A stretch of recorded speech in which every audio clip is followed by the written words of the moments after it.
G'day, I'm Mark from Tas Off-Road Adventures. Welcome to yet another 4x4 and camping gear review video. Today I'm reviewing the Coleman HyperFlame FyreKnight gas cooker. I bought this, I'll open it up in a minute, but I bought this off Snowy's online. They're normally about 280 bucks. Got it on special for 170 bucks with free freight. I also bought this bag. It doesn't come with this bag. The bag cost me about 40 bucks. And I did buy a spare regulator, which I think cost me 28 bucks or something like that. I'll show you those in a minute, but just wanted to get the pricing out of the way for starters. Now there is two versions of the Coleman HyperFlame. As I said, this one's the FyreKnight. They also make a FyreCadet, which is a very similar stove, but the burners, or the main difference is the burners are slightly less capacity than this one. So I'm going to get this out and set it up so you can have a look.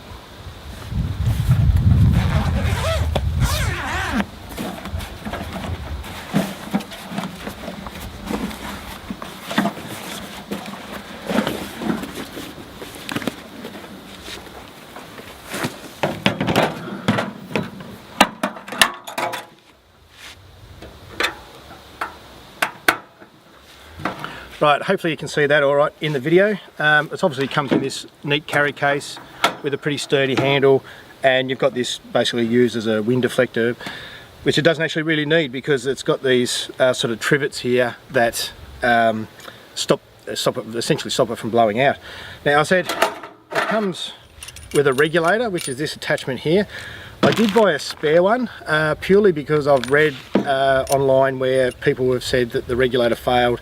I didn't want to be on a camping trip with uncooked steak, so I bought a second regulator, which I do just pack up in there as well. The actual regulator does fit in there to carry around. It marks the case a little bit, but I do carry the spare in there as well. So I'll just hook this up. Actually, before I get there, it takes these 453 gram propane cylinders. Now you can get these from Anaconda, most camping shops, probably all of them, and you can also buy them from Bunnings, which is kind of handy because I do go to Bunnings a lot. So that's what it looks like. It's essentially half a kilo of propane. So I'll just hook this up and I'll show you how it all works. For starters, you screw this piece in to the actual cooker, and it's just a hand tight fitting. There's an O-ring in there. Now this bit feels a bit funky, but once you put it in, you can actually twist that. It's still sealed because there's an O-ring in there, but it does move around a little bit. One thing I haven't said is that in an alternate life, I actually have a fair bit to do with gas appliances, so I do know a bit about gas and gas appliances.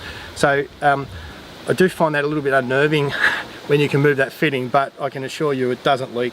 The O-ring stops it from leaking. So once you've got that on, there's a plastic cap on these cylinders, which I like to keep on there when I've finished using them. I like to put them back on. And that's simply, you screw the bottle on, like so. Once you've got it on, you can just sort of let that fall down, and the bottle stays on that angle. It's probably about a 45-degree angle. It does actually come with a hose to connect onto a small gas cylinder, so a 3/8 left-hand thread gas cylinder, which is like a little companion cylinder. I'm not a massive fan of carrying gas inside my vehicle, so I don't really like to carry gas bottles as such. I don't mind carrying these, but even then, most of the time I put these on the roof rack because I just don't like it inside. Now prior to buying this, and I've used this quite a few times, and I'll get to that in a minute, but prior to this I actually used the little butane cookers, or the lunchbox cookers. They come in a little plastic carry case, as I think everyone knows what they are. Now they work really well. I was quite happy with those. The only problem, which is a pretty big problem, especially down here in Tassie, is that when it gets cold, the flame drops off. And just to give you a little bit of a science lesson, and I'll explain to you why that drops off, is that those lunchbox cookers use butane gas. This one here is propane gas.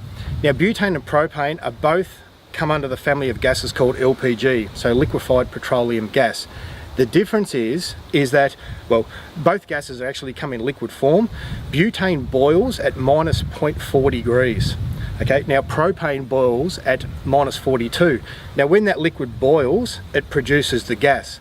So with butane, once you get to minus 0.4 degrees, it no longer boils, so it no longer produces gas. So even though you've got in your gas cooker and your gas cooker's turned on, nothing comes out because it's below its boiling point, so it's not boiling to produce the gas. Propane will boil at -42, so even if it's say -2, it'll still produce gas. It won't like it much, it'll still probably freeze up, and that's got to do with the vaporization rate. So if you're trying to draw a lot of gas out of the cylinder when it's cold, it tends to ice up because it can't vaporize as quickly. So vaporization is when the liquid boils to become a gas. Enough of the science lesson. What does that mean? It means that butane cookers don't work very well when it's cold. End of story. So that's the reason I wanted to get rid of the butane cookers. I've used those for years and years and years, but anyone who's used them will know you get halfway through cooking, you have to take the canister out, you either give it a shake or you put another one in, like a full one. And what I end up doing was end up having half a dozen half-empty canisters that I have to use, like in the middle of the day when it was quite warm. It just didn't work very well. But they're cheap, and for what they are, they do actually, you know, work as long as it's not too cold. Might not be a problem for you people living up in Queensland and the warmer states, but in Tassie it's a bit of an issue.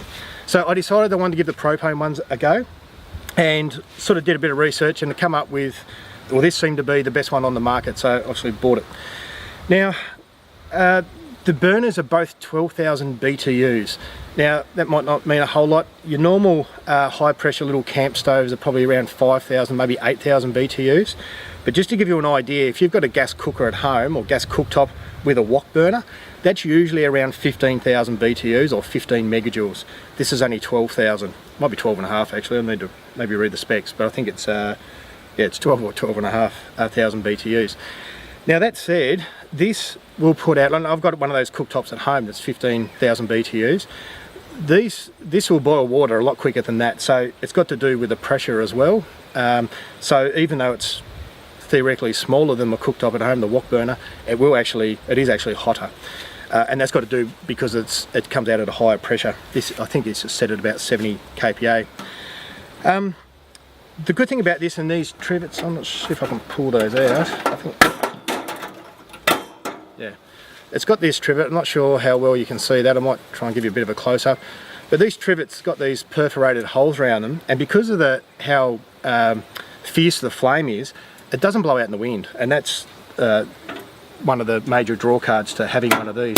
Because I know I have used low pressure cookers, particularly in the camp trailer, and they will blow out in a stiff wind. So my thoughts on this, I'll keep going. So it's got a piezo igniter, so click igniter, and that's hooked up to both burners, so you use the same button, and when you do it, both of them spark. It seems to light up pretty well. I have read reviews where people have said it stopped working. Works fine for me. Having said that, if it does stop working, I'm actually pretty happy to use a long gas match or a long match and just light it. It doesn't really bother me. Happy with that either way. Criticisms on this, and this is pretty common online. The knob, the adjustment on the knob is not great. So when you move that probably a few mil, 5 mil maybe, turn the knob, the gas comes out full bore. Okay, so once you get past, yeah, probably that 10 or 15 mil, it is on full bore. So you can keep turning the knob if you want, but it doesn't do anything because it's already on full. And so what that means is the adjustment, if you want to turn it down, the adjustment is a bit fiddly. So what you tend to do is just you turn it back a few mil, and the flame might get a bit smaller, but then what it also tends to do, it tends to creep back up. So I do find that a little bit annoying, but however, the more I've used this, the more it's less of an issue. Like when the first couple of times I used it, I went, this is not great. Like I'm not real happy about that, but now I've got used to it. I know how it works, so it's all good. Now, one other criticism which is going to be a bit of an odd one really, but the burner's really hot, which is what you want in a gas cooker. So it boils water really quickly, but because the adjustment's not great, it's not that fine.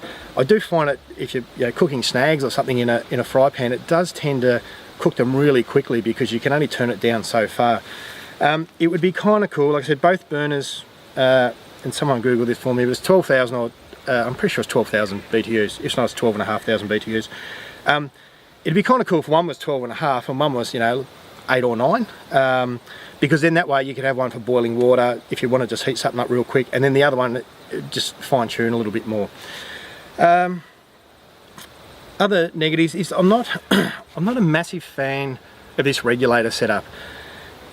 I really don't like the way it's a specific Coleman part, so if it dies, you've got to buy another Coleman regulator, and hence I've got the second one already.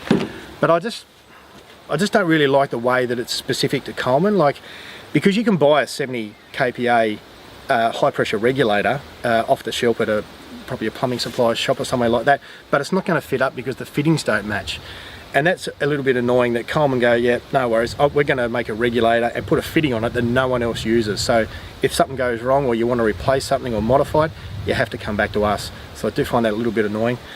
The other thing too, the gas bottles, I do like these gas bottles. They work a lot better. This propane works a lot better than butane. I've been through that already. The cost of the gas is kind of silly, really. It's 453 grams, so let's say half a kilo, and they cost about 10 bucks. So at Bunnings, if you bought, let's say, whatever that works out to be, 19 of those, you would end up with, 17 of those, you would end up with 8.5 kilos of gas, but buying 17 is going to cost you 170 bucks. Now, if you've got an 8.5 kilo gas bottle, like a caravan or barbecue size bottle, and you go take that to Bunnings, it's about 22 bucks. So you're paying 22 bucks for 8.5 kilos of gas. By buying it in these bottles, you're paying 170 bucks. So it doesn't really add up. But as I said, you can put these on a bigger bottle, and I said about it can go on the Coleman or Primus style with a 3/8 left-hand valve. You can get an adapter which will then put that into a POL, which is your typical fitting for 9 kilos. So you can still run it off a 9 kilo bottle if you choose to. But as I said, I'm not a massive fan of carrying gas, and I certainly don't want to carry a 9 kilo. So I'm happy to put in 2 or 3 of these on the roof rack, keep them out of the cab. So that's probably neither here nor there, because at the end of the day it does work really well and you just have to wear it. So that's the negatives. I'm not sure I've really been through the positives. I like it. As I said, when I first started using it, I didn't go much on it, on the adjustment. I just didn't think it was great. I had trouble regulating the temperature, but as I said, I've got used to that. It will not blow out, well, short of a hurricane, it will not blow out in strong wind. I've had it in strong wind down the west coast and it doesn't blow out. I like the case, I like how it folds up, and I'll just do that. It's a bit hard when you're kind of doing it backwards, but and the latch comes over. Actually, I'll undo that.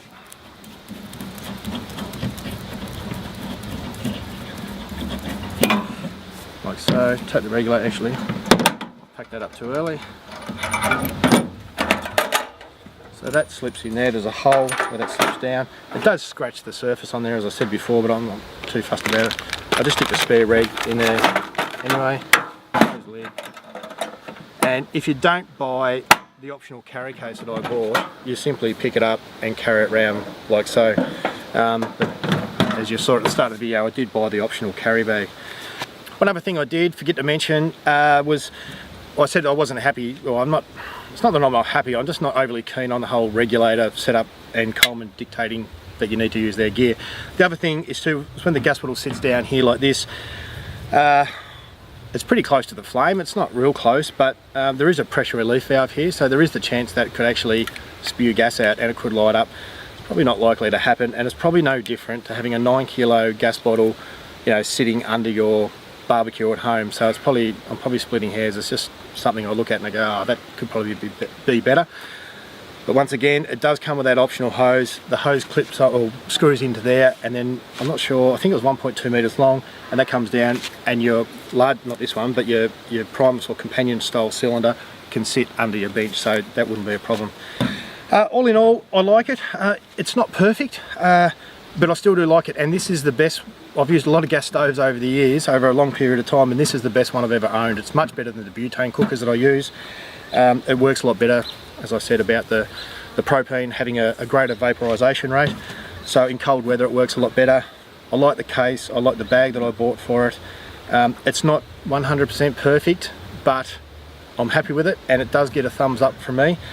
As I said, there is another version of this that's slightly different, slightly less capacity, but as I said, I'm really happy with this purchase. So once again, thanks for watching. If you enjoyed this video review and my other videos, please click subscribe, and if you've got any comments or questions, ask below and I'll answer them as best I can. But in the meantime, watch out for my next YouTube video, which hopefully should be coming out pretty soon. Thanks for watching.